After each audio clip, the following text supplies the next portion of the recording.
After investigating aerosols and their effects on intricate and steadily changing summer storms over New York City, Dr. Hosannah's desire to explore weather in the Caribbean, simultaneously a place that is the forefront of global climate change, and the region of the world where his parents hail from, Guyana, led him to take on a postdoctoral position at the University of Puerto Rico at Mayagüez, after receiving his PhD from the CUNY Graduate Center. There, he investigated multi-scale impacts on weather and climate in the region. This work led him to extend his analyses to season-long periods, within which Saharan dust intrusion, marine aerosol, and smoke created from biomass burning take effect on climate and weather over the region. He has presented his work related to understanding multi-scale impacts on rainfall in coastal urban environments such as New York City and tropical environments in the Caribbean at numerous national and international conferences. He envisions his position in academia as a business for which the research professor is tasked to hire, manage, and hire and manage groups of associates in order to produce a product. In addition to his strong desire to continually eat from the plate of science, he also dined on the dish of entrepreneurship as one of 2 directors of Upidemics, a not-for-profit venture that seeks to support, educate, and empower New York City students who wish to balance their artistic passions with their academic goals. And now, Danon Singh is a practicing attorney in the state of New York. He currently works as a consultant for multiple firms in the compliance field, conducting anti-money laundering investigations. Mr. Singh has previously worked for Citibank North America in the Global Intelligence Unit, Walden, Macht, and Herain, I'm probably ruining that, and currently is consulting at the Bank of China. Mr. Singh is a graduate of CUNY School of Law. During his time at CUNY, he worked in the Community and Economic Development Clinic, where he conducted transactional work for various nonprofit organizations focused on social justice through counseling and drafting of legal documents. During this period, he also interned on Rikers Island in the law library, assisting inmates with legal research, as well as neighborhood housing services of Jamaica, building a coalition for census participation. Prior to graduation, Mr. Singh and his cousin also started their own nonprofit organization, Upidemics Incorporated. The organization is dedicated to empowering New York City students who wish to balance their artistic passions with their academic goals through music, design, law, and engineering.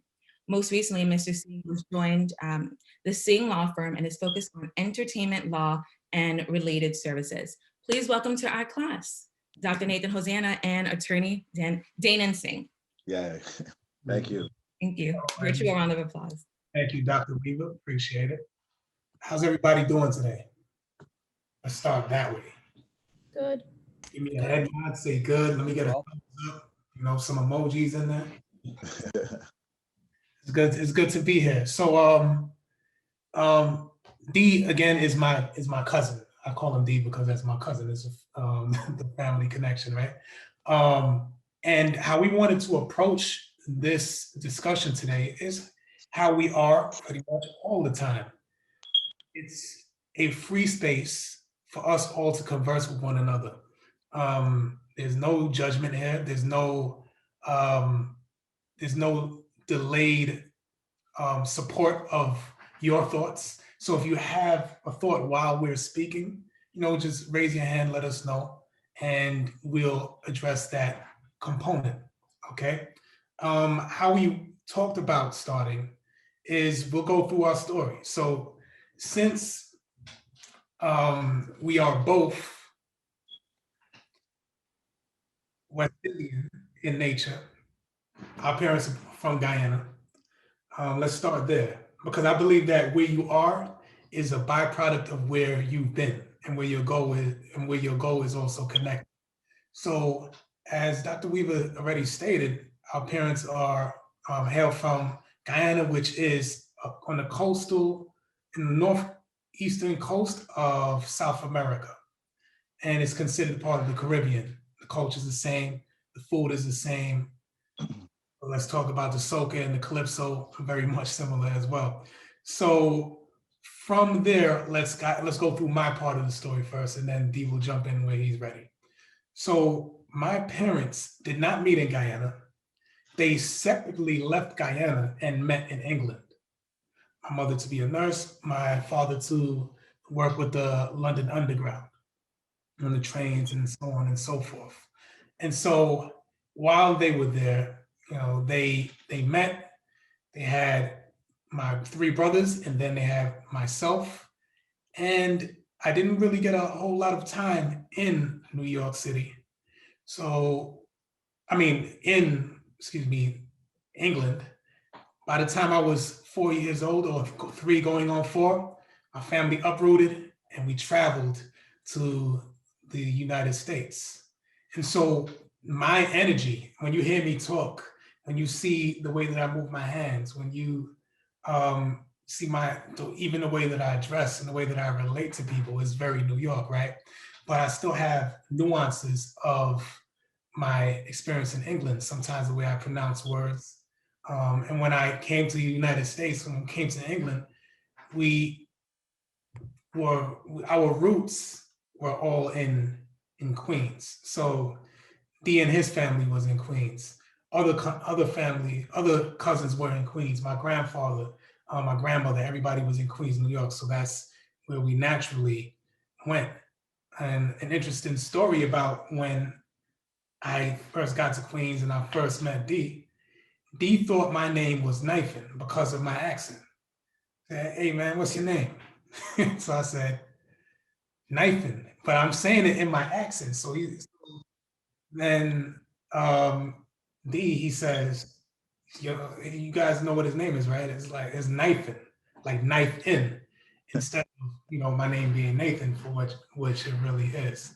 And so that's the pathway to not knowing my cousin D, Danon, and then all of a sudden being in this space where through this travel, I now am in Queens, New York, and I now have a new cousin who's grown more to be a brother, really, in the true sense of the word.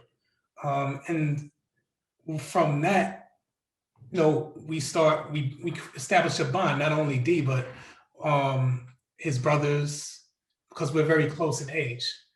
And we start really getting into hip hop and music and being driven by hip hop culture and our surroundings. My brothers did a whole bunch of different things with art, break dancing. My brothers used to paint on the trains, a lot of graffiti, and so on. So us coming up during this time, we're experiencing all of this different culture, right? The clothing, the styles, the dancing, the DJing, and so on. And we're just like sponges, just soaking it all up, right? And still with that West Indian background, it's informing who we are in our very formative years, right? So let me pause here for a second and allow D to come into the conversation, because I think that he can add some really wonderful things. Well, absolutely. Thank you. First and foremost, I would like to thank everyone again for having us here to speak. I haven't done something like this in a very long time, so I was looking forward to it when Nate let me know about it. Yeah, just to add on to what Nathan said, I think that where you come from is very important to the way you establish yourself, not only through your work and your personal life, but as well as your professional life. A little bit about my background. One part he left out is our mothers are actually sisters. So our mothers grew up in Guyana together. My father is from Trinidad. My mother and father met in New York City. And then you guys kind of know the rest after that. He had myself and my two brothers. I'm one of 3. I'm the middle child. And to add on to what Nate said, I met Nate probably when I was about, I think, 4 years old. So that knifing story should be a little understandable. Knifing sounded like knifing to me, right? So, but again, we grew up really, really close. And I think the importance of, especially talking about the West Indian aspect of us growing up, is because I think it'll start to manifest and make a lot more sense when we start discussing wanting to be musicians and wanting to do music, but at the same time, still understanding that our parents came here as immigrants and always stressed education. So us growing up in household where we're being influenced by not only the borough that we're living in, I was born here, also the people that are around us, the hip hop that is being created, especially in Queens during that time and space. I actually moved and relocated to Long Island for a number of years, which also informed my experiences in a lot of other ways as well. But the point being is that we always were looking for a space, whether we knew it or not. I feel like subconsciously, where education was involved and music and art, and figuring out how to create those things in one space if it was at all possible. So I think that's kind of what informed my journey. Again, when I was younger, I don't think I quite articulated it that way, but that's what I always wanted to be around. I wanted to be around dope stuff. I wanted to be around music. I wanted to be around art, but at the same time, I wanted to be in an environment where I was constantly learning from people and where education was involved. Right. So especially considering the fact that people around us weren't necessarily clued in exactly the same way. You know, like people around us who are either totally into the academics or totally into the artistic part of it, right? Like my brothers were so focused on the art that the academics wasn't really guiding their path, right? So I think what Dee and I managed to establish through these long conversations that we would have when we would kind of just kick verses back and forth to one another and talk about different styles and videos that we've seen and music that we've heard about, is it established a camaraderie that and support system that was necessary in order for us to get through what it was that we got through. I know that he helped me through my journey of you know, of feeling like I could be a full human being outside of just the classroom. Like, you know, you guys all here right now are in a classroom, but even in just being able to see this Zoom setting, I'm seeing some of your energies here, right? So I see with my man Isaiah with sneaker boxes in the background, for example, right? I see Ryan with the beautiful architecture in the back, just chilling, looking like he's posted up in the scenery, right? And I see Joseph with the beautiful scenery. I see Justin with all the lights and so on and so forth.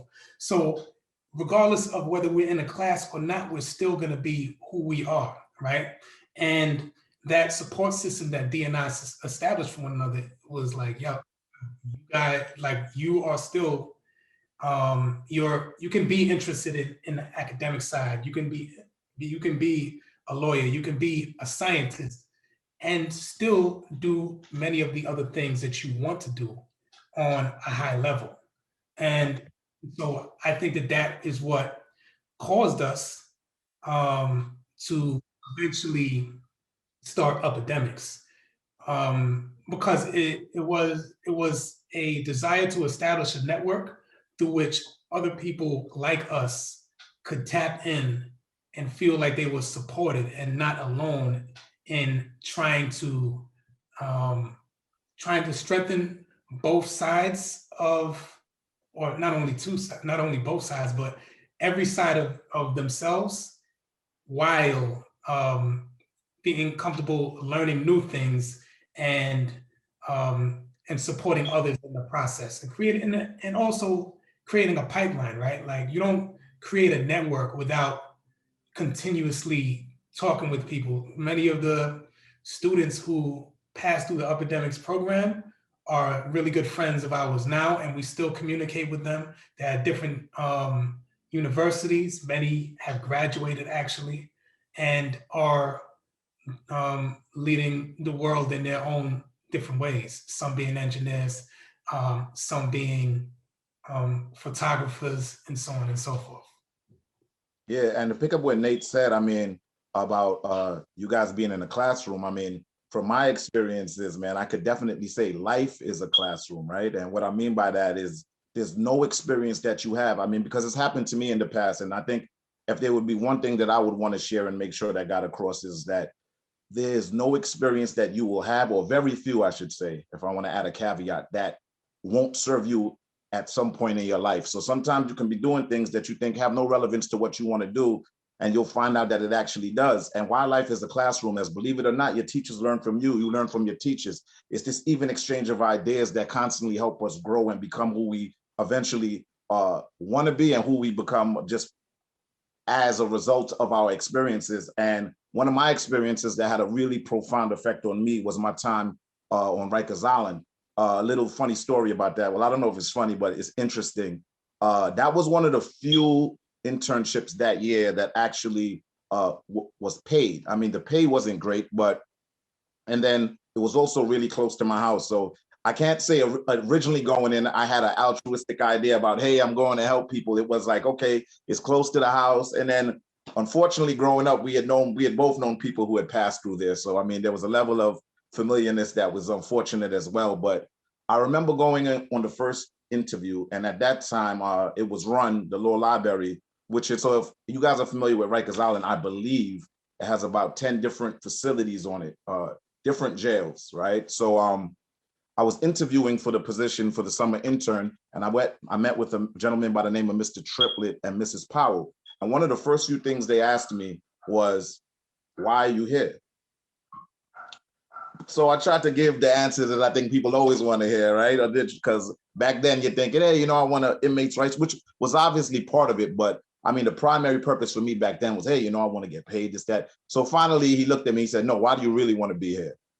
So I said, all right, to be honest with you, my interests are, I love entertainment. I have a hip hop group with my cousin, but at the same time, these are all of the things I'm interested in. So I can't really give you a real answer of why I want to be here. There's a bunch of different things I want to learn, is the gist of it though, or the gist of it. And he said, all right, that's a real answer. So he said, we like you. We looked at your resume. I mean, you're hired. So I said, really, just like that?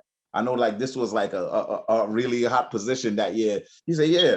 He said, just know that, he explained to me what the day would look like. He said, just know that, are you good with people? I said, yeah, I would. I pride myself on being able to speak with people. He said, because there will be a corrections officer with you at all times in the library, but he's not your bodyguard, right? So in essence, you have to be able to deal with people. And why I brought up that experience was every time I stayed in the same law library. So let's say the time I was supposed to be in law library was 12 to 4.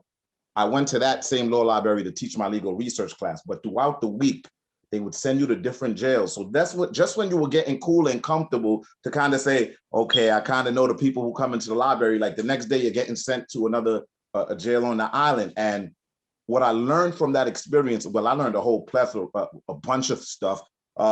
Oftentimes, I was mistaken for an inmate.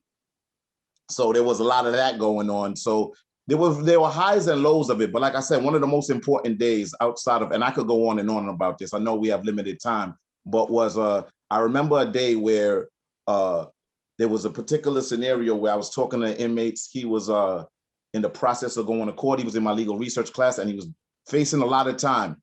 And he asked me what I was doing there. And I told him the same thing I told you guys, like, hey, I think it's a great experience. I get to learn from you guys. You get to learn from me, what I know. And you know what he said? He said, hey, man, I don't really see the purpose of you being here. Get to us before we get here. Now, how other people may interpret that could be a lot of different ways, because I do think that there's value in working with prison populations. But that's when the epidemics thing started making even so much more sense to me, because it was like, wow, he just really encapsulated some of the things we had discussed and been thinking about for years. And here's this guy that could potentially go to jail for the rest of his life. And he said, get us before we get here. I don't know why you're here. So I thought that was very poignant. So to add to Dee's point about the law connecting to epidemics. So let's give in a sentence, what epidemics actually is. It is an attempt to support, strengthen, bolster the participation of scientists in art and artists in science, right? By bridging the gap between the two and showing how science informs art and art informs science. But one of the tenets that was so important was to utilize what we already know and what we are already learning from in our own experiences. So Dee going to law school had this concept that he had been dealing with. And I say dealing with because you know, he's taking the law, he's taking the classes, he's taking the exams, and they're not necessarily easy, but he's getting through them. So he came up with the idea of, you know what, we should implement this concept that is used within law schools and law in general for epidemics. So, all right, what's the concept? He said Iraq. I'm like, you mean like the country? He says, no, IRAC. And that stands for issue, rule, application, and then is it it's conclusion, correct? Correct. Sometimes, yeah, it's conclusion. What okay, so the idea is that any issue that you have, any project that you have, be it in Dr. Weaver's class or in another class or at a job, you can implement Iraq, right? So you first have to identify what the issue is. And then you have to be able to determine what the rules that govern, that are related to the issue are. Can you then apply that rule to reach your goal? And then the conclusion is like the analysis. So you have to sit back and you have to view if everything went according to plan. If not, what are you now going to do to fix that, restructure, and then refine what it is that you set out to do in the beginning. So with epidemics, you know, a lot of the students wanted to do a song, for example, right? So they had to now listen to a series of different music, right? So beats, instrumentals, and they had to sit with it, decide what they wanted to do with those particular pieces of music. Then what are the rules that were set in order to be able to do this piece, to create this piece of music, right? Like if you think about a song structure, you know, 16 bar hook, and that's long now. Like songs nowadays, a lot of them don't even have 16 bars, right? I mean, 16 bar verses, then 8 bar hooks. So it's about structuring, right?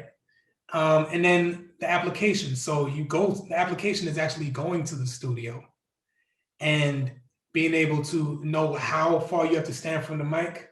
You know, you have to know how to pronounce the words so that there's no pop on the filter.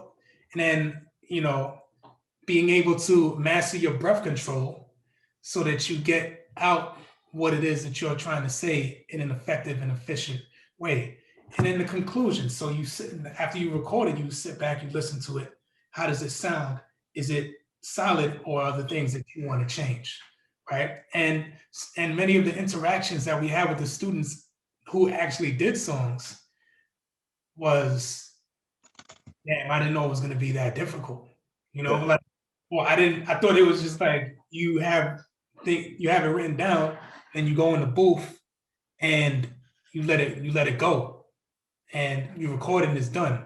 Like, no, it's many takes. It's rephrasing the way that you write something, because sometimes in music, you can't necessarily pronounce every syllable, right? And you have to bring in the colloquialism, the energy of the listener. For the people that are listening, you want to be able to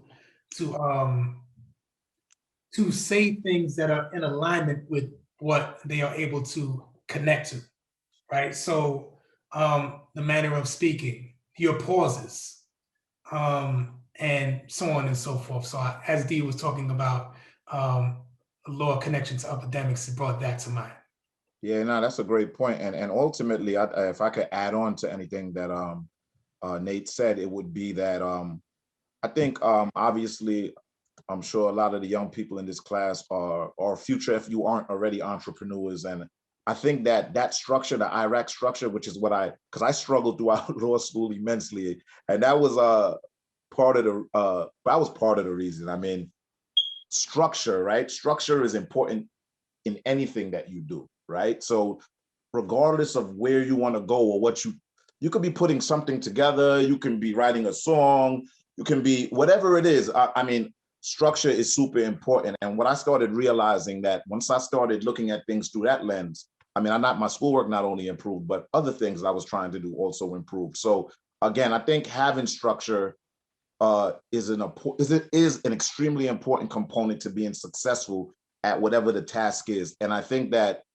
bringing Iraq into what we did with Epidemics started helping people structure the things that they did and the activities that they were being a part of. So yeah, that was the legal part that I brought into Epidemics, because I thought that looking at art through that lens was interesting, for one, and then two, like I said, to not be the dead horse, but it created a structure to look at certain things through that I think generally we wouldn't, right? We would see a beat machine, but there's an engineer that made that beat machine. How did he make that beat machine? And what's the science that went into making that beat machine? We know what it sounds, we know what it makes, we know what the end product is, but there's a whole nother aspect to that tool that is super interesting. So to me, it's always about trying to convey, there's Iraq in the making of it, there's Iraq in how you use it, there's Iraq in all portions of it. But I guess what I would also add on, I mean, I'm not too good with where we are on time, because I definitely would like the young people to have an opportunity to speak if they have anything to say as well. Sure. So yes, Dr. Weaver, what is your feeling on time? Oh, we're good. We have about 40 minutes. Okay, cool. So to add to Dee's point, if any of you guys at any time wish to chime in, by all means, we're here to speak, and we're here to connect with you all. So feel free to do so.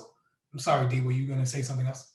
No. I was just going to add to the fact of some of my experiences being in law school and how I was struggling, and then between me and you guys, I didn't pass the ball my first time around, right? So perseverance is important in any business or in anything you want to do in life, right? Like, again, so some of the things that I would just like to impart is, perseverance, networking, right? And kind of what I said earlier, as far as all experiences add to your journey, and it will come into play at some point where you think, because I've heard kids say that before. Like, I was one of those kids that was like, I don't like math, man. I'm gonna go to law school. I'm not good at math. I don't like it. You need to know how to count. You need to know how to add. That wasn't the best example, but point being is there's certain things we don't like that oftentimes help us, or that we need to know later on in life, because we don't know what opportunities are gonna come about. Like, some of the things I'm doing now are things that I always wanted to do that I didn't even think would happen, right? So, and then it's like,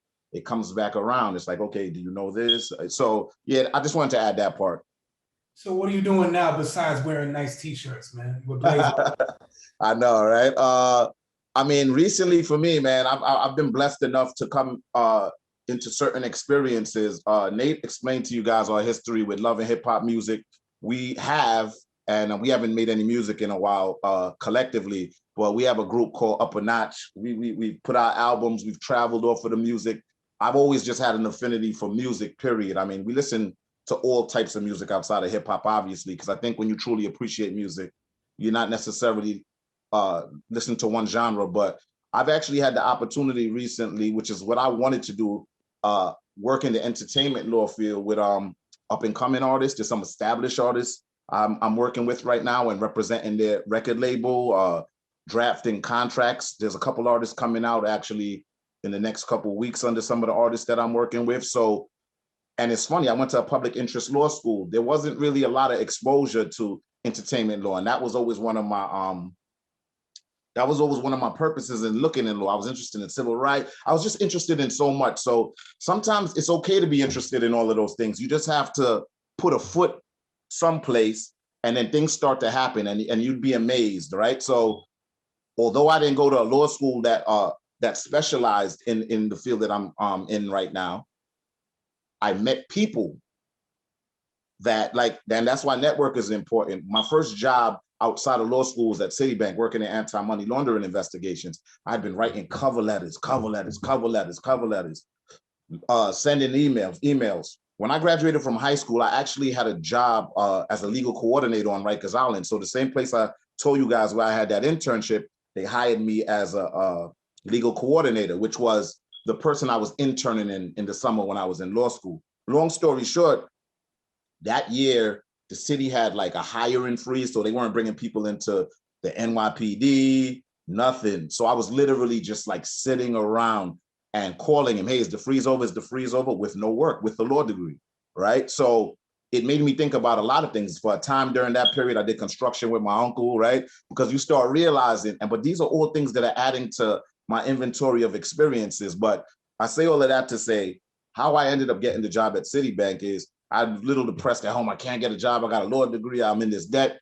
And a friend of mine who's actually my partner in the entertainment stuff we're doing these days, he had a nonprofit at that time called Sever. It was focused on immigrant rights in like Southeast Queens. And they were having like a bit of an event. So he said, come out there. I said, yeah, you know what, I'll go.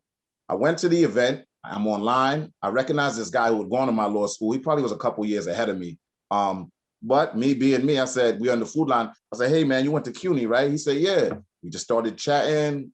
And he goes, what are you doing? I said, honestly, man, I just passed the ball, but I'm looking, man, things are kind of crazy out there. And he goes, you want a job? I said, hell yeah. He said, send me your resume. But I thought it was all, like I didn't know it was real. Next thing you know, Monday morning, long story short, I end up consulting. I goes to a full-time position. Now I'm in this whole new industry that a lot of lawyers at that time were transitioning to because there weren't a lot of legal jobs, right? So it's anti-money laundering investigations. You're looking at people's accounts. You're looking for terrorist financing and all those types of interesting things, right? So just a conversation on the food line versus 6 months of sending cover letters and not showing my face anywhere. And that's what put me on a certain trajectory. So not to say that's everybody's thing. And again, just like I could give you guys, I feel like so many examples of just being in a room and the importance of doing that, right? But I'm being a little long-winded. Let me pass it back to Dr. Hosannah.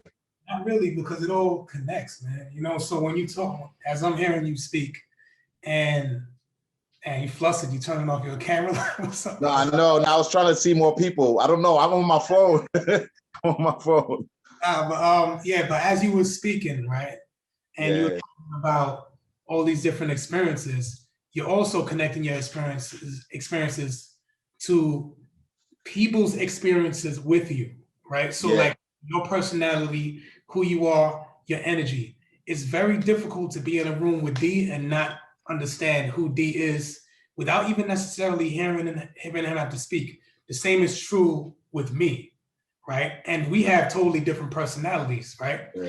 But that's real. So if you're in a space, you have to feel the comfort to be you. That's not to say that we can't get better at certain things, right?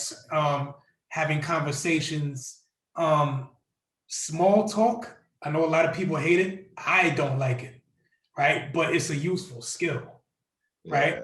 And so if you could make the small talk big by leaning into something that interests you, people get to feel your energy and passionate about you're passionate about what it is that you guys are speaking of, right? So my own experience getting to the point where I am now, the lawyer, me, the scientist, right? So after I went to aviation high school, which is purely vocational. We were working on aircraft engines, fixing different parts. And then after having graduated from there, I wanted to learn, more of the theory. It just made me want to reach in deeper. I had uncles who were electrical engineers, right? And who could set the baseline for me to kind of have this, to build on my inquisitive nature, right? So after leaving aviation high school, I tried to go to City College right away. They were like, nah. I'm like, why not? You didn't take your SAT. Or that's true. So I didn't take my SAT just because I was one of those people who really, at the time, I didn't really, not that I didn't push myself, but I felt like I didn't need to push myself beyond a certain point, right? Like certain things just came natural to me. So I didn't put myself in a space to really excel in certain parts of academia, right? If that makes sense. Without trying my average is a 90. So I'm not even worried about doing anything that isn't necessarily required. And I shot myself in the foot by not taking the SAT at that point, right? So, but I did have the licenses to work on aircraft and aircraft parts. So I decided then, you know what? Nah, this ain't it. I want to go to school beyond this. So let me find a way to do so. So I got with my airframe and power plant licenses, which are licenses that allow you to work as an aircraft mechanic. I got a job at Lund Industries, which was in Long Island. And during that time, on my lunch break, I would always be in my SAT book. I would always be studying while I was working there. Now, and I didn't plan on working there for long. So less than 6 months, I had taken my SAT. I had bodied my SAT. I went up to City College. I said, look, here's my grades. So they said, yeah, all right, let's go. So they let me in. Thank you, Isaiah. I appreciate it too. I would say that it's a great school as well.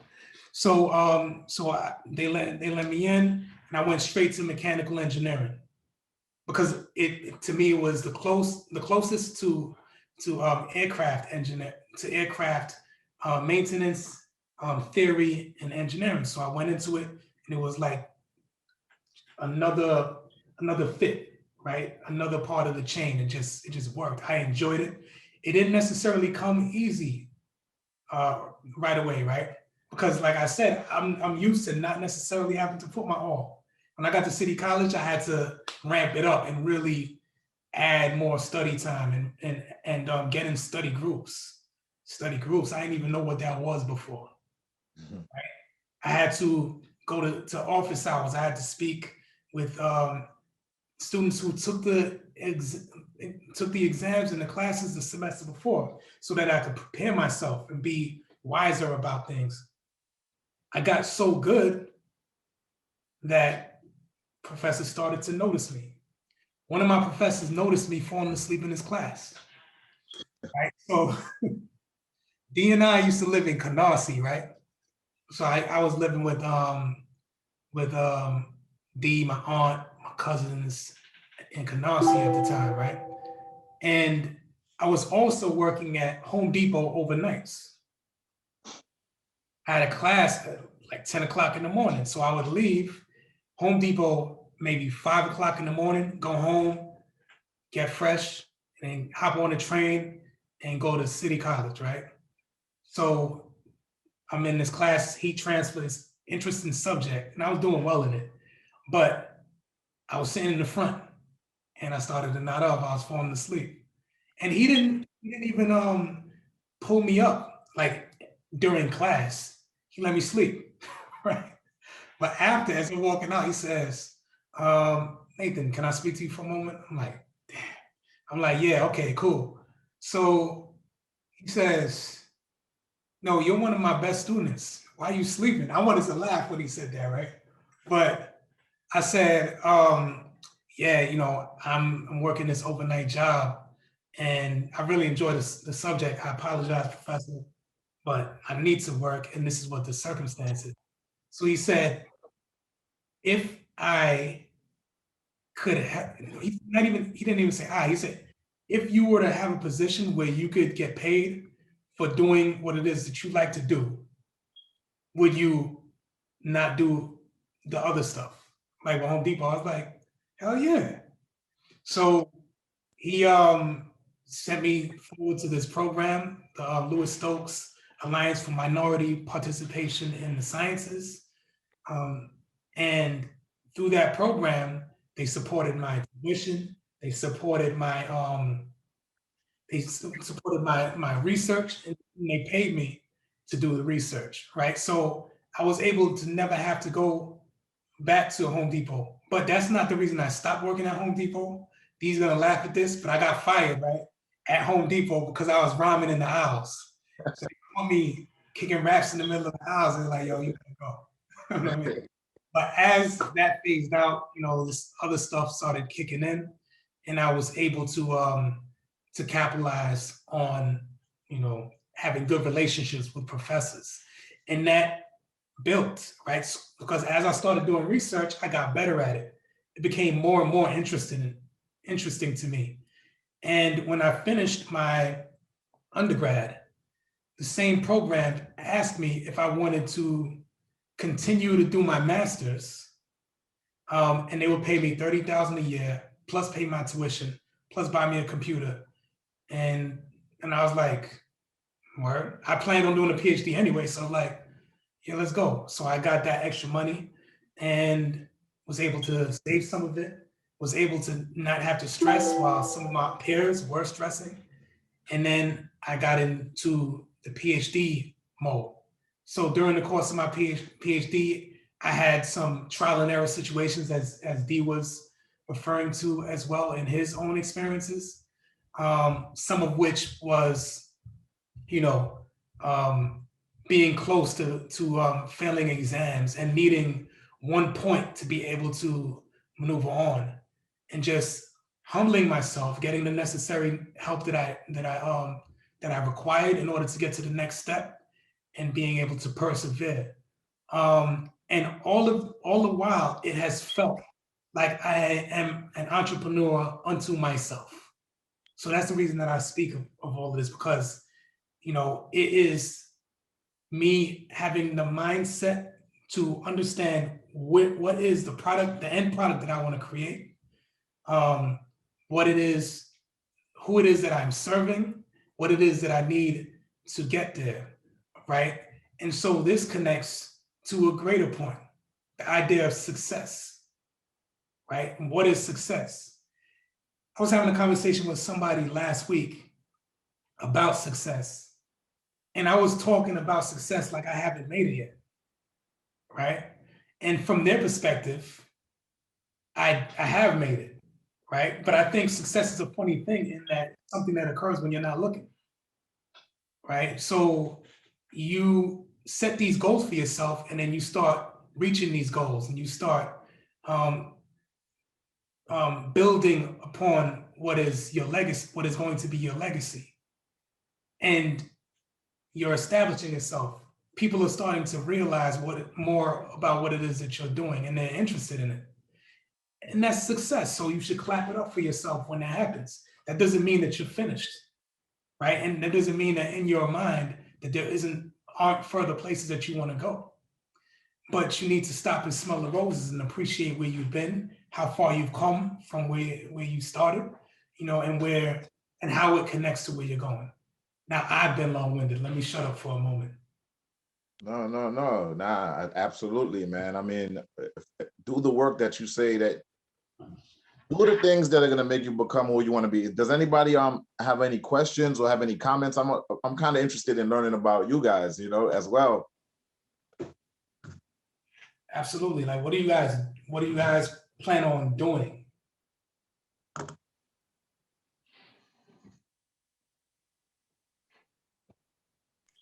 I actually have a question for both of you.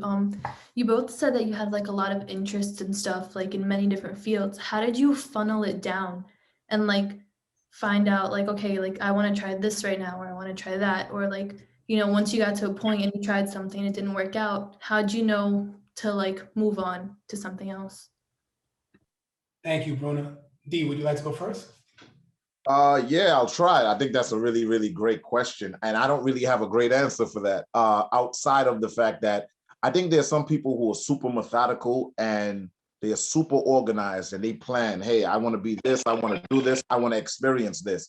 I was never that way, unfortunately, in certain ways. So I think a lot of my experiences kind of came from me just kind of floating along. I mean, it wasn't a floating along with no direction, but floating along in places and in things that I was interested in. So when I was in high school, my father, being who he was, I mean, he was an engineer. He was super interested. And I think for people, and I'm sure just people's parents in general who come from that kind of family, it was all about, hey, you should be a doctor. You should be a doctor. And I struggled with, I was a biology major initially. And I knew from the get-go that wasn't for me. But, at that point, I think a lot of the early decisions you make are based on family pressure and pressure the people around you. So I think the first part of the question is trying to figure out what you are truly interested in and what you really want to do, and not what others want you to do. I mean, what others want you to do is important, because obviously, oftentimes older people have seen a lot more, and the advice they're giving you is predicated on seeing you in the best possible position. So I'm not one of those people who think you have to do what you love, right? But at the same time, I think it's very difficult to be good at doing something you hate. So there's some place in the middle where I think it makes sense for a lot of us. But for me, law school kind of came about as, I don't want to say a mistake, but it was really just a result of me knowing I didn't want to do biology because it was kicking my ass, pardon my French. And it was kind of a thing where I was like, I'm not really interested into this to this degree.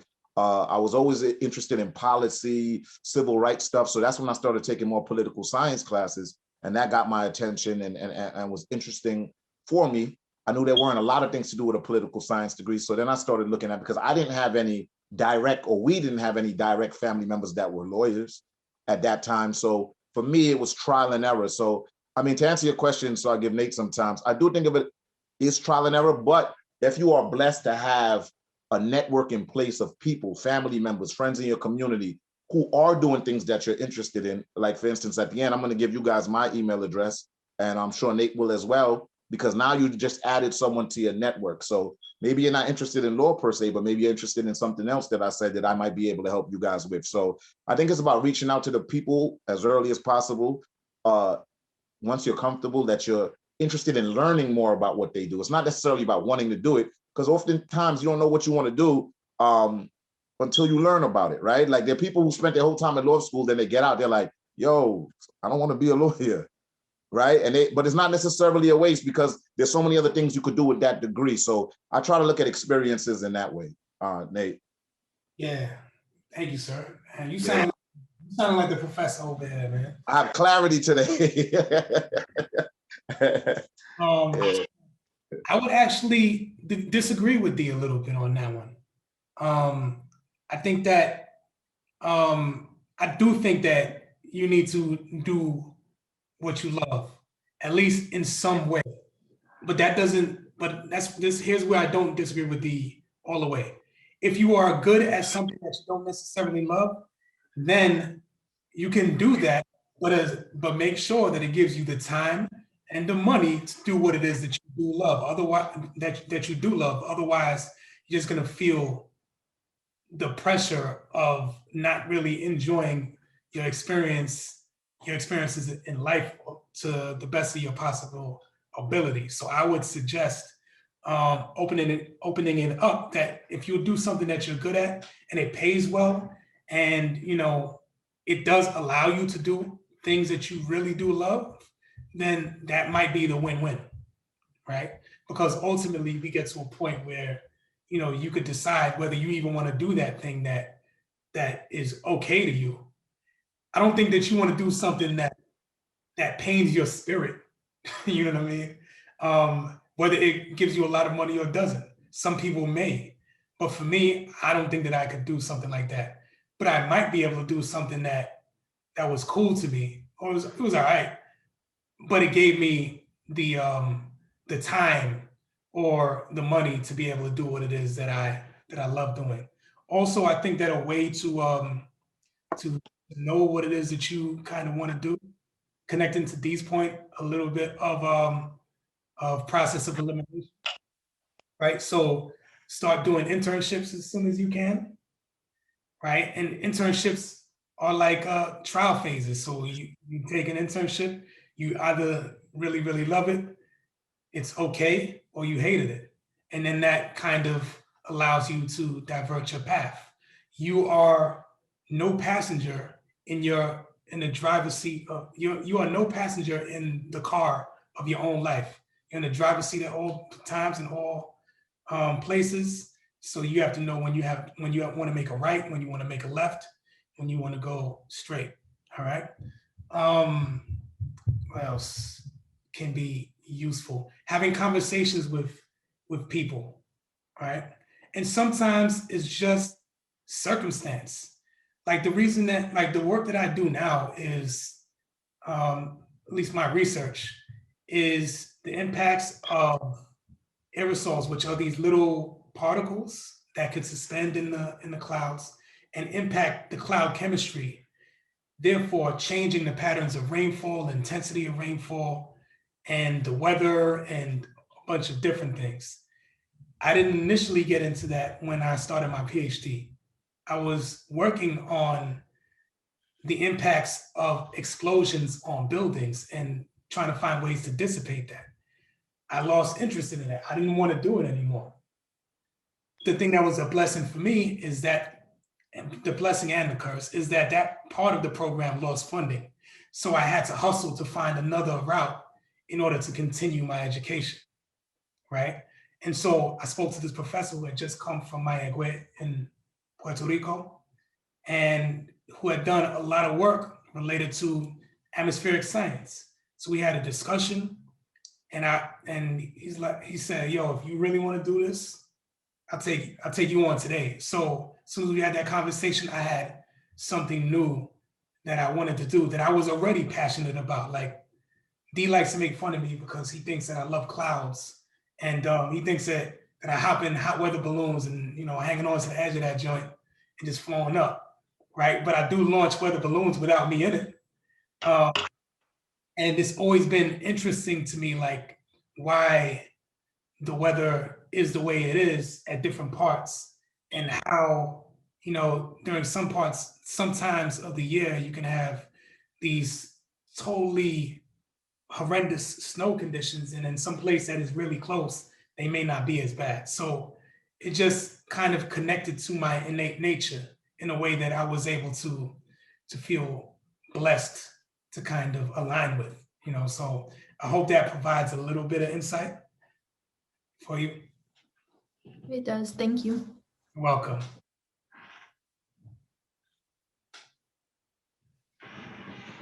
What are some of you guys' thoughts? Michael, like, what do you like doing?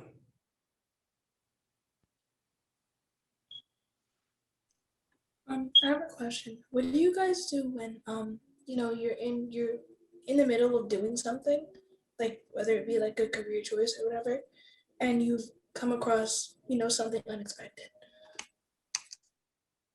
When you're in the middle of doing something and you come across something unexpected, such as, like, what would be an example of that? Say you're producing some music and you like can't figure out what beat to make or what beat goes best. I like that question. Yeah, that's a good question. I like that question. D will tell you that I'm really picky with regards to the music that I select to record on, and he's the same way, right? But we're selective in different ways. So, and this is part of like how D and I differ. D, I think, is more amenable to work with from a producer standpoint than I am, because D will say, "Yo, it's not necessarily there yet, but I feel what you're doing."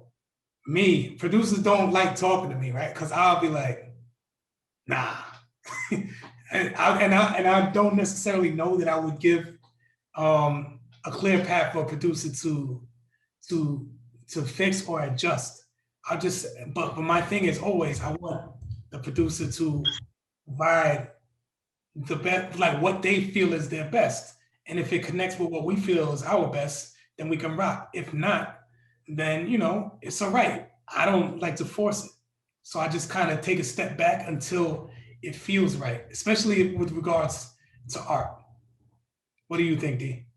Yeah, I actually kind of have almost the opposite position on that. I think what Nate will tell you, like, a lot of the stuff I've been working on creatively has been super experimental, right? So as far as something being unexpected, I think there are two ways to look at that. That could be a bad thing or it could be a really good thing, because sometimes really dope things happen when unexpected things happen. So some people may step away because it's something that's unexpected, and some people may say, hey, that was a mistake, but it adds this value to it. Let's roll with it and let's see what comes of it. And I feel like that's more the space that I'm in these days with unexpected things. Like, how do I still make it dope? If it's in a music context, if it's in a work context, how do how do we now incorporate it in a way and still figure this thing out and get to what our end goal was, you know?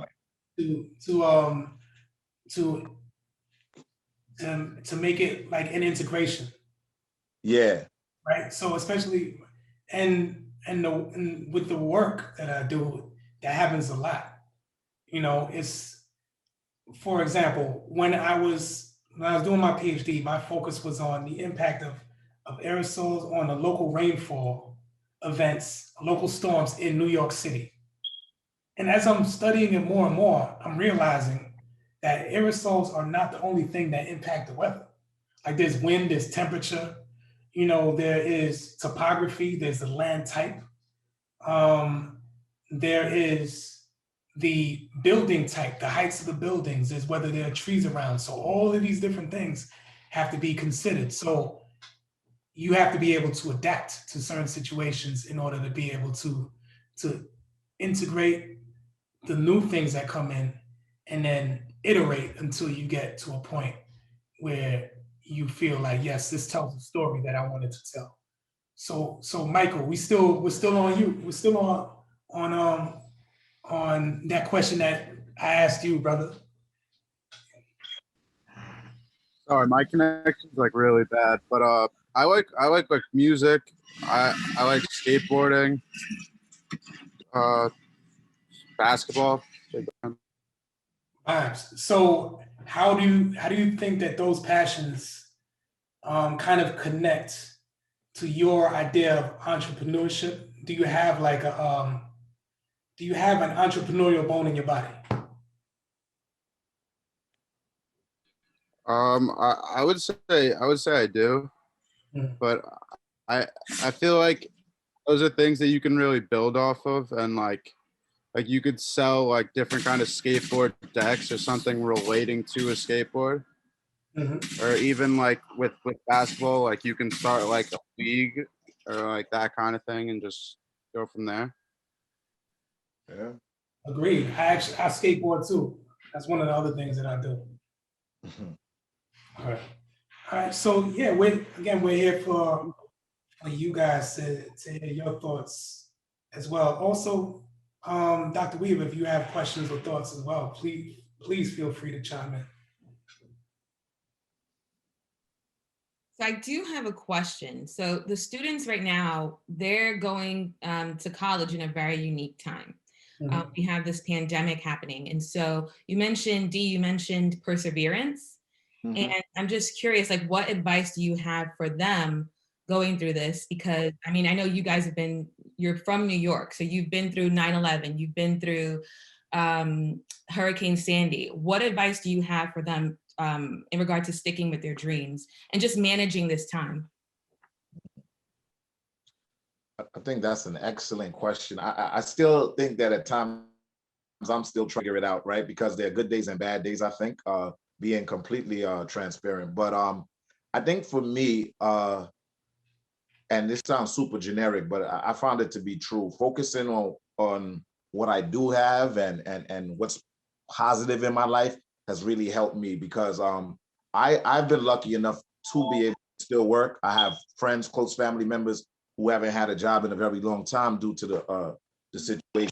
So I'm sorry about that. So there are a lot of people that are under high levels of stress, and how I generally manage my stress is kind of some of the things we've been discussing today. What things can you do to relieve your stress? And those are the things like what Michael just said, whether it's skateboarding, whether it's making music, whether it's watching a movie. These are all the types of things that I think obviously they don't solve your problem, but I mean, just de-stressing sometimes allows you to look at things in a different way. And once you start looking at things in a different way, maybe you could start generating different ideas. And that's why I think that speaking in this class is super dope, because I don't think when I was that age, when I was in college, I wasn't thinking about being an entrepreneur. I mean, I guess I was subconsciously, but it's not, I think it being the focus of your thoughts at an early age of like, hey, how do I turn my interest into something that can generate not only income, but could generate something like what Michael's talking about, a league, something in the community, because being an entrepreneur is not just about, right, obviously making money. There's other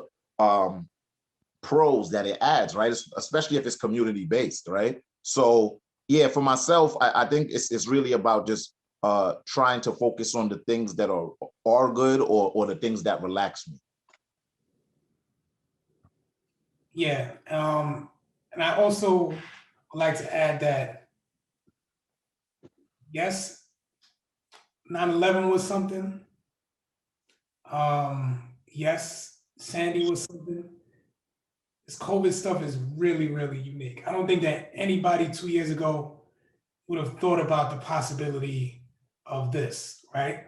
So you have to deal with a bunch of different things. Zoom fatigue, right? Not being in a physical space. I like to get up, you know what I mean? Walk around, move, you know, and walk around the college and interact with different people, you know, and go to the cafeteria or whatever else it is. So being away from that may be difficult for people because although we tend to think of home as a wonderful place in which we can sleep and we can rest and do all of these other things, you know, some of us have siblings. Some of us have responsibilities on the home front. And being in a physical space outside of home can be necessary for managing and balancing some of those other things that we deal with on a personal way. So I think that is one of the things that comes to mind that I think is important.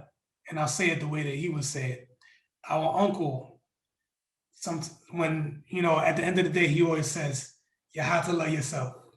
You know what I mean? So the idea is you have to make sure that you take the time to love yourself and to take a pause and kind of just relax and realize that this is not easy for anyone, and that if it's not, and that if it's a little bit difficult for you at a moment, then kind of just chill, you know, and don't be afraid to kind of talk to people.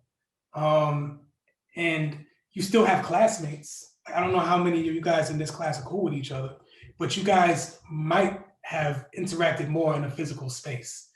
But still, you guys are still in the same class. Build the networks, because at some point there's going to be the physical space open again, right? And when that is, you don't want to have to now begin to network. You know, build your networks now, and you can still build on top of those networks when you get back into the physical space. So I kind of added a few different points, but those are some of the things that come to mind. I see Marisol asked a question in the chat, and D, I'll ask you this one. Okay. How has the music industry been affected by COVID, and do you offer internships? Okay, that's two great questions. I'll say it's funny that you asked that question, because I was actually going to add that point on to what you just said. Like, as far as certain times where things look like terrible opportunities, they're great opportunities in other ways. And I think for a lot of people, especially independent artists that I've worked with, it's been a great period for them as far as creatively. I mean, unfortunately, COVID is going on, but it's left people to sit down and think and talk about what's going on in the world. So I feel like there are a lot of people that are producing a tremendous amount of content. And in one respect, I don't want to frame it this way, but there's like a captured audience, right? On our day-to-day, when we're doing everything we want to do, we're outside, we're out and about. I mean, you may drop a song, you may drop an album. No one may know, because everyone has so many other things going on. But I feel like in the environment that we're in, I mean, things are starting to open up somewhat now. But especially like last March, there were so many people coming out with music and trying to produce music, because they looked at it as an opportunity where, hey, people are going to pay attention. So I think there's a pro and con in that aspect of it. I mean, for the people who make money in music, they always make money in music. So, I mean, that's kind of like some of the deals that I've worked on recently, because again, I've worked on deals for independent artists as well as some major label artists. And those deals are really, really different. I mean, I don't know how familiar you guys are with 360 deals and stuff like that, but that's the direction that a lot of these larger labels go. So, I mean, they'll always have money. But as far as the internship question, absolutely. There are people that we know that are working studios, that have studios. There are people that may have little labels. So depending on what you're interested in, again, I'll give you guys my email at the end of the session, and you could email me any questions, and we could actually chop it up about that, about the specifics of what you're asking. Thank you. And as far as from my perspective, there's always internships as well. You know, the question is, how interested are you in studying weather? We recently won a grant to do some more work in the Caribbean. So where my focus initially was Puerto Rico, I now can expand a little bit more and look at Vieques, which is an island off of mainland, in addition to Southern Florida and the Keys, in addition to Guyana, where we're from. And what are we looking at? We're looking at the impact of like inaccurate weather forecasts on socioeconomic factors. Like if you are trying to predict a hurricane and you're way off, then not only do you put people's lives at risk, but you put people's livelihoods at risk, right? Because if there are all of these rules for what can happen under certain conditions, then people have to adhere to them. And so we're going to look into those types of things. Of course, Guyana is closest to the equator and it doesn't experience hurricanes, but the coast is below sea level. So with climate change and sea level rise occurring, if there is a major flooding event, then, the people of Georgetown, which is the capital city, are going to be inundated with miles and miles of water. Wow.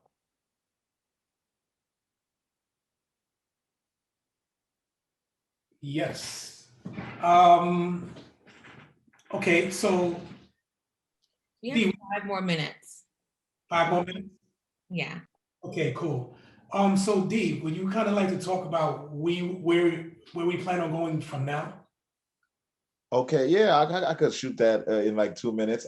In general, I mean, we discussed in part what we're doing with epidemics, and for the last couple of years, I mean, based on other things that I've been doing, other things that Nate's been doing as far as traveling and stuff like that, the program hasn't been in swing. So one of my goals, once things start opening up, which they're about to, if you guys have been seeing what's going on with the vaccines and stuff like that, I'm super, super, super excited to talk into classes like you guys, as well as high school, because one of my main goals of 2021 is to get epidemics. Our goal is to get epidemics back up and swinging, getting the grants going, and networking with young people again, and doing dope things, whether it's music, but definitely a lot of community-based work is my plan for 2021, as well as building on what I'm doing right now, and hoping that gets bigger and better, and trying to network and connect more people to the things that they ultimately want to do,